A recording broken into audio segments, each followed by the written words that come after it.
Hello there, Lindsay here, the Frugal Crafter. Today I'm going to show you how to make a one-layer postcard for Halloween. It's coming up this week. So exciting. So first we're going to do is, I just cut out of a piece of scrap paper this little frame, little Nestabilities frame, and I am going to stick that, I'm just setting it down. It's not a post-it note or anything, so I'm just going to kind of set it there and hold it still. And then I'm going to use a color duster. You can use a stipple brush or stencil brush or anything with hog bristles. I like the color dusters. They're by Judykins and they cost about $1.25 each, or sometimes less if you get them on sale. You can always find those at stamp shows too. So what I'm going to do is just kind of center it up in the top part of my paper and hold it in place while I dust over it. And I'm going to do two tones here. I'm going to do, I should have put a scrap of paper under there so I didn't get my mat dirty, but that'll wipe right up. So I'm going to do yellow, orangey color on the bottom. Actually, I want to, oh, that's fine. The bottom, and then I'm going to do green on the top. You get a really nice soft color. I like it a little better than using the sponge applicators because you have much more control over your color, I feel. And you know, if they get too grimy or you accidentally use the wrong color, you can wash them, where the foam will eventually deteriorate. And it's so easy, you really can't screw it up. Another bonus. You can always go back in later and add a little more color if you feel like it. Alright, I'm going to stick this here because I want to preserve an area on my card. And I'm going to use this stamp. This is by About Art Accents. It is it's a Halloween text background stamp. And I showed you the chalkboard technique with that. Actually, I do have a little sample of that. I just saw it in my drawer. I showed you this using the stamp to do this technique. That's kind of cool.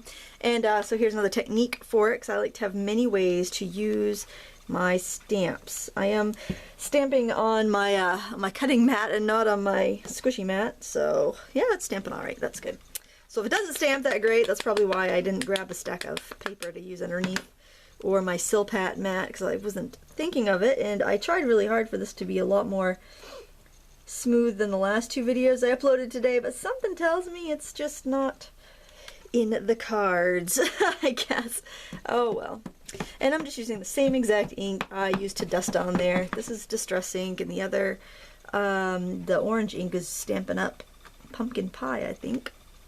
I'm just going to get a little bit there. And keeping everything in place, I'm just going to go back to that orange ink. I'm going to wipe this off though, because I don't want to ruin my ink pad. A little water on that. It's only a fairly used baby wipe, so I don't want to toss it. I just get it wet again. Clean that off. I'm cheap, I tell ya. Cheap with my... I don't want to waste those baby wipes. Those are expensive. I get them at the dollar store. They're not even expensive. But still. Oh well. So I'm running in the school's parent and alumni cross-country race, and I'm a parent, not an alumni, because I've never chosen running as my sport. I actually never chose a sport. But so I'm doing that later today. I'm hoping to survive the ordeal. My son does it every day. He runs 1.6 miles, the cross-country team, and so I guess it's the least I can do to show my support. I'm going to give this a little bit more color. Make sure my mask is lined up. One of those things I want to get eventually. I've never used it. Maybe if you've used it, you can tell me what you think. The I'm thinking I want to get some of the Post-it note glue sticks. I'm thinking that would be great for making my own masks. Have anyone done that? I just think I could use just more scraps of typing paper and have some good masks that way. Alright, so I'm going to remove this. I'm going to be stamping in here. I'm going to remove that too. I'm going to be stamping on that. And I am going to just wipe up that because I would like to keep the back of my card clean if I could, so I can just kind of write a message on the back and use it like a postcard. Too bad I did not. You know, I got the scrap of paper here. Let me just set that down. Look at that. It was a test piece. All right, so there we go. That works. Now I'm going to use some basic black by Stampin' Up. I like that one. I'm going to use watercolor stuff because it's not too dark. It's black, but it's more of a soft black.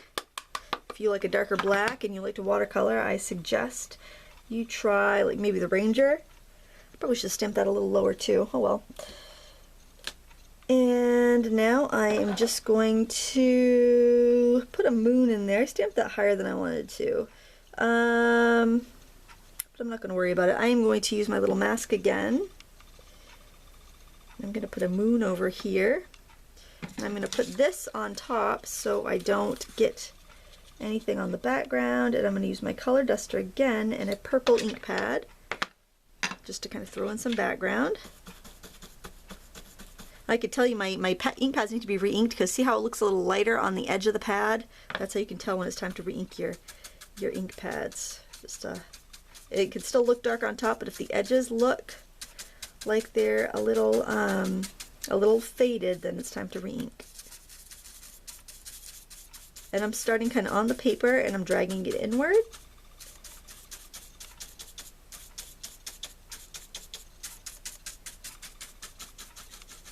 Just want to make sure that moon's gonna show up for me. Alright. Yeah, that works. Okay, I did have a little bit of a white halo there. Not going to worry about it, but if you were worried about it, what you can do is just put your paper back up.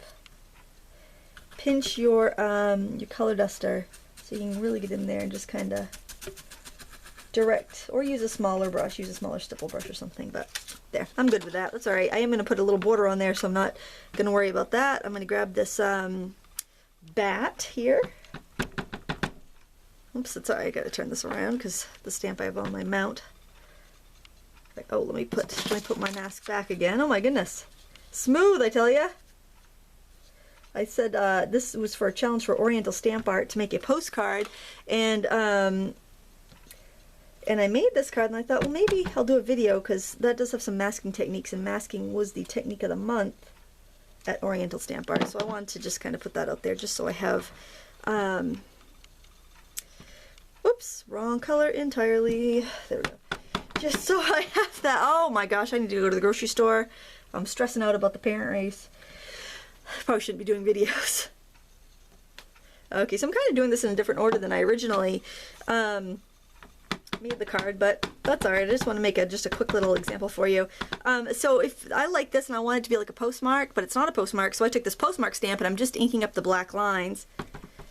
And I'm going to stamp that on there. Look at that, not too shabby. And if you get a little bit of extra stuff here and there, that's fine because it'll look like a real postmark. Because when you get your mail and it's got postmarks on it, it's not like they're taking their time and making sure it looks perfect. They're just getting there, you know, they're putting in their time and they're getting the mail out as quickly as they can in the most, in the best way that they can, in the quickest way that they can. Alright, so we're back here and we got to color our guy. I'm going to use my Inktense pencils.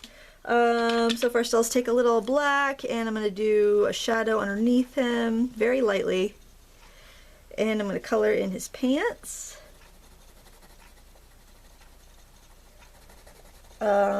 You could use markers, you can use whatever you like. I'm kind of on an Inktense pencil kick these days, so that's what I'm using. And I'm going to do his face kind of green. I'm going to go very lightly though because I want to make sure that it's a very pale kind of seafoam color. I don't want it to be too dark. And get his hands. Do the little shirt underneath the red and the tie red. I'm going to go right over the buttons because I can paint that over later. Why don't I zoom in a little bit? That might be a little bit better for you. As long as I don't move out of frame. Get the color in the tie there. And you don't have to be too careful with a pencil because you're going to go in with a brush to you know, blend it around, and you can push the paint around as you need. A little purple here. And I think I'm going to do his hair purple as well. By kind of adding more dark underneath the head on the cape, it's going to make it look a little bit more naturally shadowed. And kind of leaving the part that's billowing out light. It'll just look a little bit more realistic. Can color the hair in. And I just think this would be a really fun little postcard to send, or an invitation, or, you know, you could do whatever you like with it. I'm going to give him red vampire eyes. And now to line a little bit. I'm not going to worry about it. And now I am simply going to use a paintbrush and color it in. So I got my small paintbrush. I have it wet, and I'm just going to wipe off any extra water and simply liquefy the ink. And this is riveting, folks. But I think that on the back I might stamp like I have an invitation background that's got like spider webs and stuff on it. I think would be cute, and then I might just drop this off at a friend's house who might want to come trick-or-treating with us. This year we just kind of go around the neighborhood, and it's a lot of fun. I got a little too much water there. You could see how my paint is really puddling. I'm just going to move some of that over there. The Inktense pencils that I'm using, I got a paint drop that just went down my brush. Once you've wet them and they're dry again, they won't run. So you could actually mail this without any protection on it and it'd be fine. Now you could scrub over it with a wet brush and lift a little bit, but they don't lift as well as they don't lift as easily as watercolor paints or other watercolor pencils. So they are kind of a little bit more like ink. It's not completely waterproof, but it's pretty good. It's pretty close. Get the hair done in there. And you want kind of like a small, stiff nylon brush for these. You don't want a natural bristle brush because you don't want it to hold too much water. You just need a little bit of water to liquefy this. This isn't the best coloring job in the world, but it's a quick idea for you anyway. I always feel like I need to make excuses for my coloring on videos because I'm not taking my time and I'm just being quick, and I'm afraid that the people will say, "Oh, I don't want those pencils. Those look awful."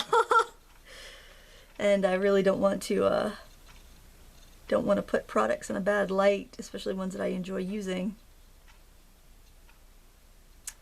I like the colors in this line. They're my favorite colored pencils.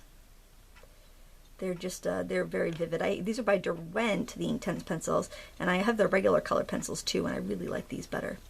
And the stamps I'm using are by About Art Accents, their new Halloween line. I'm giving some away on my blog too on Friday, so if you haven't been by, stop by and sign up to win. All you got to do is leave a comment. The link to my blog is underneath the video in the About section, the video description. It's last Friday's post. I have a giveaway, and they usually give me some stamps to give away every month. So, you know, check around for that. Check back with me. Check my blog for that. Subscribe. And subscribe to my YouTube channel if you haven't done that either. I would appreciate it. And I think just for a little extra flair, I think I want to add a little bit of color on under the postmark here, just to make it stand out a bit. You don't have to do that. I just feel like I really want that Happy Halloween to show up. But that's completely up to you. And then just go over it with a damp brush. That's a damp brush, not a dam brush. You could use a dam brush, I guess. Damp brush. There are children watching. Watch your language, lady. Alright, and there you have it. It's just a fun project for Halloween. Using stuff you probably have. Y'all have Halloween stamps, don't you? There you have it. Thanks so much for watching. Until next time, happy crafting.